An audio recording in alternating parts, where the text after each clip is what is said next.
कांग्रेस की general secretary Priyanka Gandhi ने कहा है कि आपको मुल्क को जमहूरियत को बचाने के लिए इस बार वोट देना है। आपको ये जानना जरूरी है कि मुल्क में जमहूरियत और बड़े इदारे खतरे में। जयपुर में रैली से खिताब करते हुए प्रियंका गांधी ने कहा कि सोनिया गांधी ने राज्यसभा की रुकनीत का हलफ लेने के बाद राजस्थान का दौरा किया। हमने अपना मंशूर जारी किया और इसे न्याय पत्र का नाम दिया गया। प्रियंका गांधी ने कहा कि आज मुल्क में बेरोजगारी उरूज पर है। 45 सालों में ऐसी बेरोजगारी कभी नहीं देखी गई और 10 साल से नरेंद्र मोदी की हुकूमत है। बड़े बड़े वादे किए, ऐलानात किए गए, लेकिन एक बार भी वादे को पूरा नहीं किया गया और न ही किसी को मुलाजमत दी गई। देखिए आज की परिस्थितियां क्या है, आप मुझसे अच्छी तरह जानते हैं।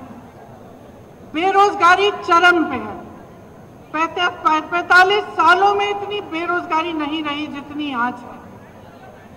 आपने 10 सालों से मोदी जी की सरकार देखी, भाजपा की सरकार देखी, और अगर आप एक दूसरे से पूछते हैं, अड़ोस पड़ोस के घरों में जाते हैं, अपने घरों में खुद झांक के देखते हैं, तो क्या पता चलता है क्या किया इन्होंने बेरोजगारी को हटाने के लिए। बड़े बड़े वादे किए थे, बड़ी बड़ी घोषणाएं की थी, एक भी पूरा नहीं किया।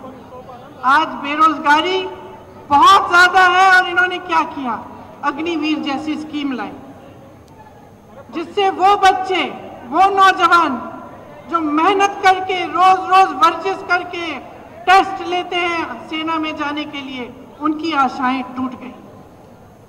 पेपर लीक हो रहे हैं हर प्रदेश में।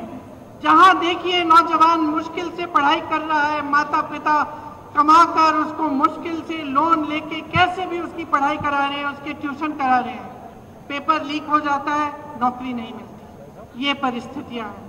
आज महंगाई की ये परिस्थिति है कि ठीक है चुनाव आने लगा तो 2 महीने पहले इन्होंने गैस सिलेंडर का दाम कम कर लिया, लेकिन इतने सालों से क्या दाम था, इतने सालों से आप क्या देख रहे हैं, आपका अनुभव क्या है।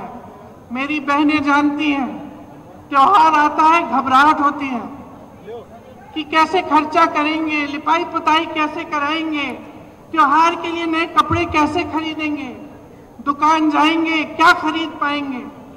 ये परिस्थितियां हैं। किसानों की क्या परिस्थिति है, किसान सड़क पर आंदोलन करता है, प्रधानमंत्री जी उनकी सुनवाई ही नहीं करते।